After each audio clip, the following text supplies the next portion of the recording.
شروع اللہ کے نام سے جو بڑا مہربان اور نہایت رحم کرنے والا ہے۔ حالت حمل میں دی ہوئی طلاق اور عدت کے اندر رجوع کی گنجائش اسلام اس کے بارے میں کیا کہتا ہے؟ دوستو، اس ویڈیو میں آگے بڑھنے سے پہلے اگر آپ لوگوں نے ابھی تک ہمارے یوٹیوب چینل عورت ہب کو سبسکرائب نہیں کیا تو اس چینل کو سبسکرائب کر لیں اور ساتھ ہی لگے بیل آئیکن کو بھی پریس کر دیں تاکہ تواتر کے ساتھ ہماری ویڈیوز آپ تک پہنچتی رہیں۔ دوستو، سیدنا ابن عمر رضی اللہ تعالی عنہ سے روایت ہے جس میں یہ الفاظ مروی ہیں کہ سیدنا ابن عمر نے حالت حیض میں طلاق دی تو سیدنا عمر کو رسول اللہ صلی اللہ علیہ وآلہ وسلم نے فرمایا کہ اسے حکم دے کہ وہ رجوع کرے، پھر حالت طہرہ حمل میں طلاق دے۔ معلوم ہوا کہ حالت حمل میں دی ہوئی طلاق کا وقوع ہو جاتا ہے اور مرد کو رجوع کا حق ہوتا ہے۔ ارشاد باری تعالیٰ ہے، یعنی ان کے خاوند اگر موقفت چاہیں تو اس مدت میں وہ ان کو اپنی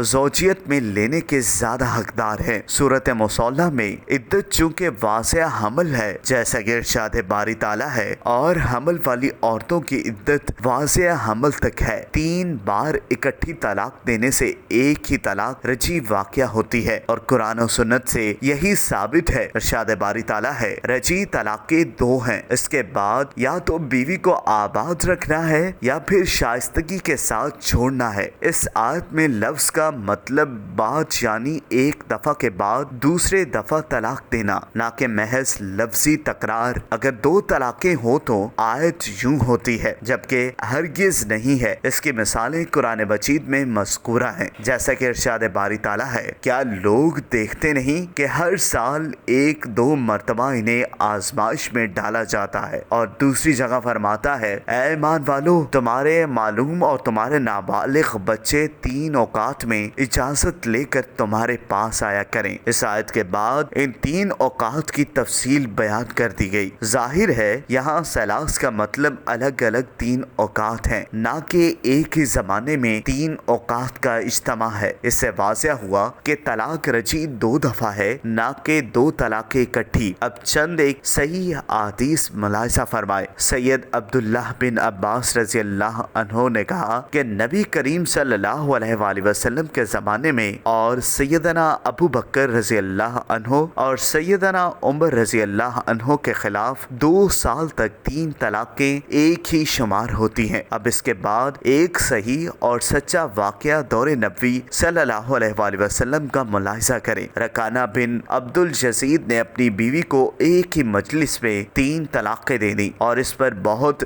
رنجور اور غمگین ہوا تو اس نے رسول اللہ صلی اللہ علیہ وسلم نے متعلق دریافت کیا۔ آپ صلی اللہ علیہ وآلہ وسلم نے پوچھا کہ تو نے کسے طلاق دی؟ اس نے کہا میں نے اکٹھی 3 طلاقیں دی ہیں۔ آپ صلی اللہ علیہ وآلہ وسلم نے پوچھا کیا ایک ہی مجلس میں؟ اس نے کہا ہاں۔ آپ صلی اللہ علیہ وآلہ وسلم نے فرمایا یہ ایک ہی واقعہ ہے، اگر تو چاہتا ہے تو رجوع کر لے۔ علامہ عینی حنفی نے عمد القادری میں ایسے ہی درج کیا۔ قاضی شوکازی نے نیل اورات پر لکھا ہے، اہل علم کا ایک گروہ اس طرف گیا کہ طلاق کے پیچھے واقع نہیں ہوتی اور ایسی صورت میں صرف ایک ہی طلاق رجعی واقع ہوئی ہے، حلالہ جسے معلوم فعل کی قطعاً کوئی گنجائش نہیں۔ دوستو، اگر آپ کو یہ ویڈیو پسند آئی ہو تو اس ویڈیو کو لائک کریں، کمنٹ کریں اور ہاں جاتے جاتے ہمارے یوٹیوب چینل عورت ہب کو سبسکرائب کرنا مت بھولیے گا۔